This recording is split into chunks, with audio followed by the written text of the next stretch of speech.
one of the best ways to approach misunderstandings, I believe, is to normalize it in a marriage relationship. So it's completely normal to have misunderstandings. You should know that confusion, miscommunication, misinterpretation, error, or wrong inflection in the voice are all a part of a normal, healthy, growing relationship.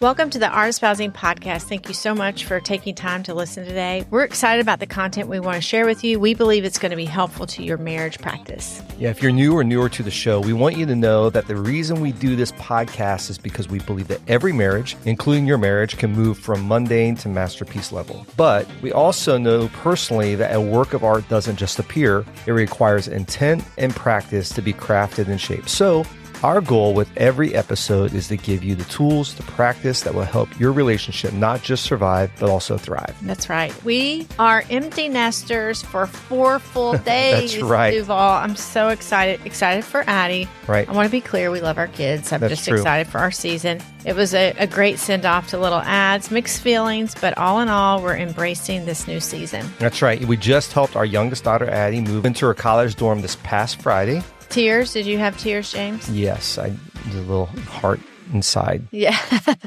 I don't actually cry. So there was I probably saw some welling. Your Yeah, sunglasses served you well. that's right. So, and although we're pumped to be empty nesters, we really are, it's kind of sad that a season of our marriage has actually ended. But on to the adventure ahead, right? That's right. We want to let you know that we're making a change in when we release new episodes. This is kind of big news because over the last month or so, God has been opening some new opportunities for us to step into, and we can't share the details yet, but we promise over the next few months we will let you know. But knowing there's only so much bandwidth available to the two of us, That's right. we're going to make the move from dropping new episodes every week to starting to release them every other week. So after today's episode, our next episode will be in 2 weeks. That's right. So I appreciate that we're probably going to have a podcast on what we say yes to and what we say no to, That's and true. making space and margin in our life. This is a great example of that. So That's right. kudos to us for listening to what we need Setting to do. some priorities. Yeah, that's right.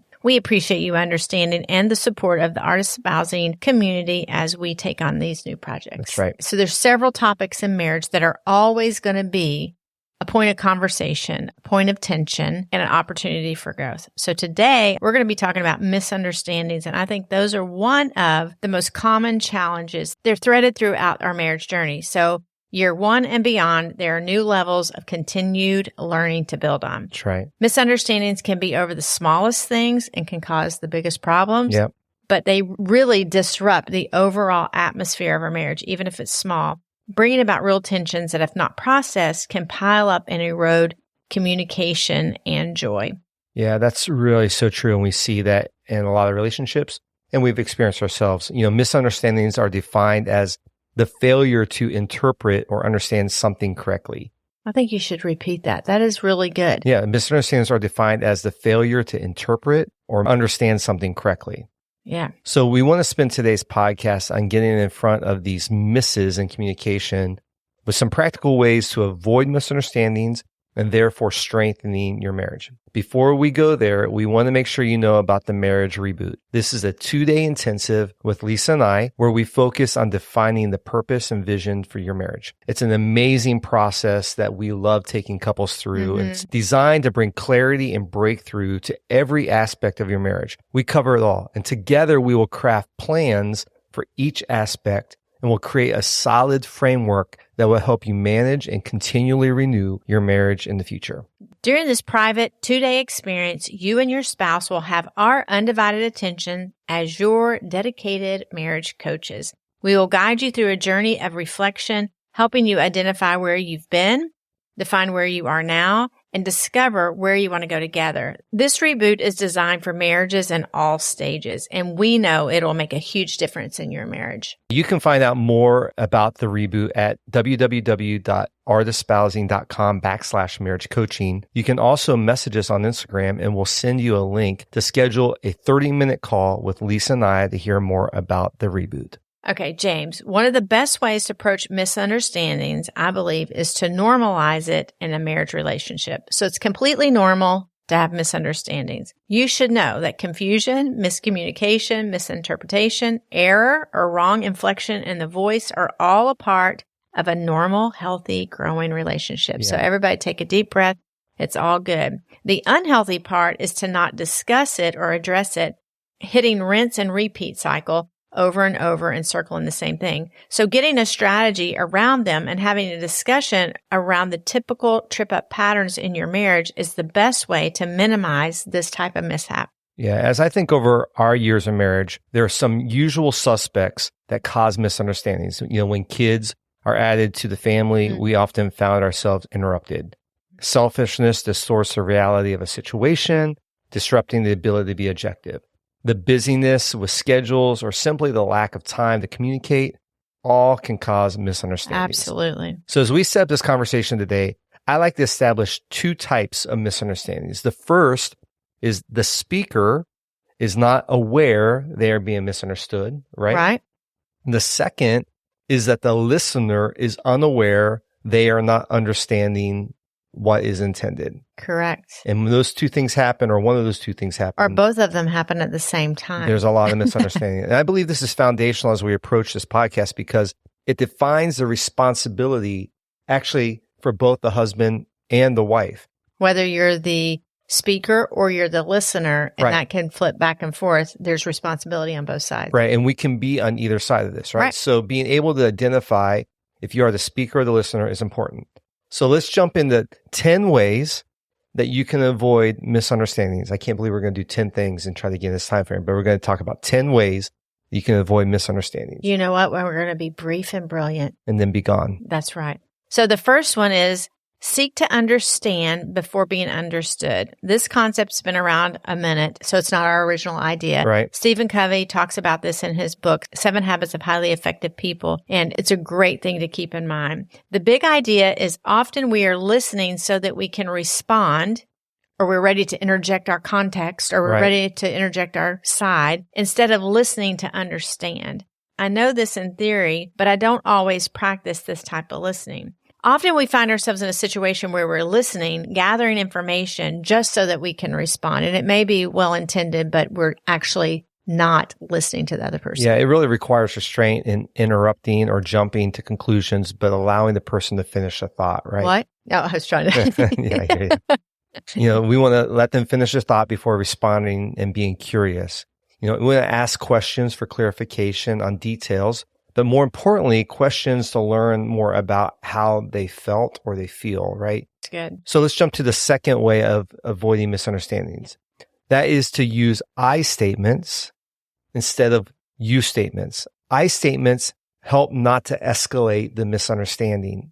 Additionally, it positions the two of you in a place of forward progress and true understanding. Yeah. So instead of saying, James, you minimize my feelings, I could say something like, when we talk about things that are sensitive to me, I feel like you move on quickly and I leave feeling my emotions are silly. So that gives more context to what it is and unpacks it better than saying you minimize my feelings. If I were to use you statements, it puts me in a place of judging your motives, which no one but God can judge motives, right? Mm-hmm. And a place of accusation. This also positions you in a place of defensiveness. So we're going to circle the wagon on this if I go in that direction. On the other hand, when I use the other approach, it positions us for dialogue and opportunity for growth, learning, and understanding of each other. That's really great. The third way that we can avoid misunderstandings is to speak calmly and clearly. You do a great job of this. We can easily get... I don't. Well, I'm growing. No, I understand. See, I'm using an I statement. We can easily get on what we call the crazy dance, throwing us into this infinity loop, acting and reacting with no stopping, right?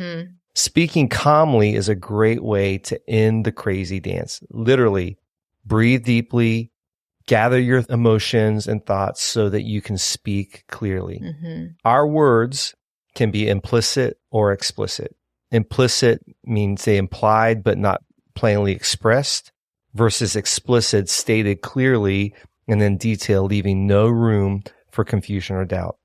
It's said that all ambiguity is interpreted as negative, so you want to be specific, clear, and calm.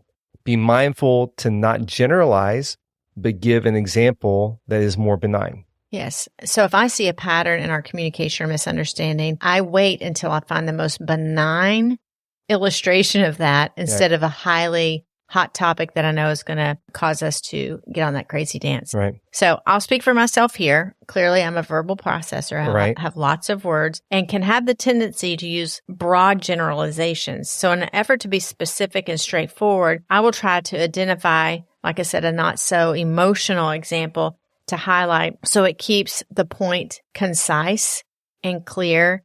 If God is good, He will deliver an example that speaks to the sensitive area in my life. And He usually actually always does. And I laugh, but I'm really serious. I think He's interested in us having unity. And so when I'm trying to approach that, He will bring about examples and help me calm down. But it does require me to think through, calm down, think about my thoughts, and the best time and the best way to approach it. Right.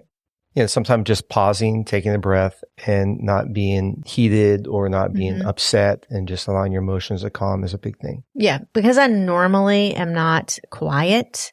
I will even let you know in that moment that I'm not mad, because if I'm quiet, you're probably thinking, what's wrong with you, Lisa? Because that's not normal. Right. I may say something in that moment like, I'm gathering my thoughts and I want to go about this right. And you totally respect That's great. that. Okay, number 4. To avoid misunderstandings, be mindful around text message communication. Unless they're the cool little emojis that say, they would have hello. to be all happy emojis. So, well, that couldn't be true, because then that could actually cause problems. That's right. Be careful. Written communication to resolve misunderstandings or speak to misunderstandings is not the best way to approach confusion unless it's just completely functional, like meet me at the restaurant at 6 p.m., right. but not around things that are kind of ambiguous.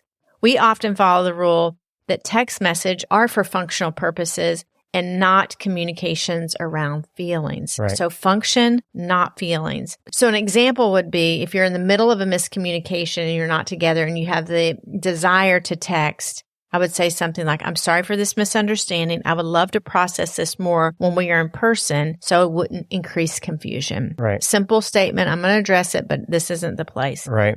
Yeah. A couple of things about text communication too is that it can also be misleading in context or attitude, right? Because you don't feel that. Right. So there's this negative bias surrounding text communication. And when there's no instant reply to text messaging, I text you and then it's 4 hours later. Right. You could feel insulted or something might be wrong. But the reality is it might be that one of the two of you were just called into a meeting. You weren't able to answer the text message.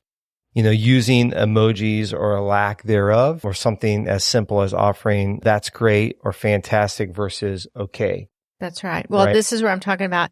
Using a lot of emojis seems a little manipulative if they're all positive. It feels like it's being sarcastic. So that's when I mentioned at the top of this about using emojis, even if they're good ones, you want to use them sparingly and in light. But if you don't know how, then you should just use words like you said. That's fantastic. Awesome.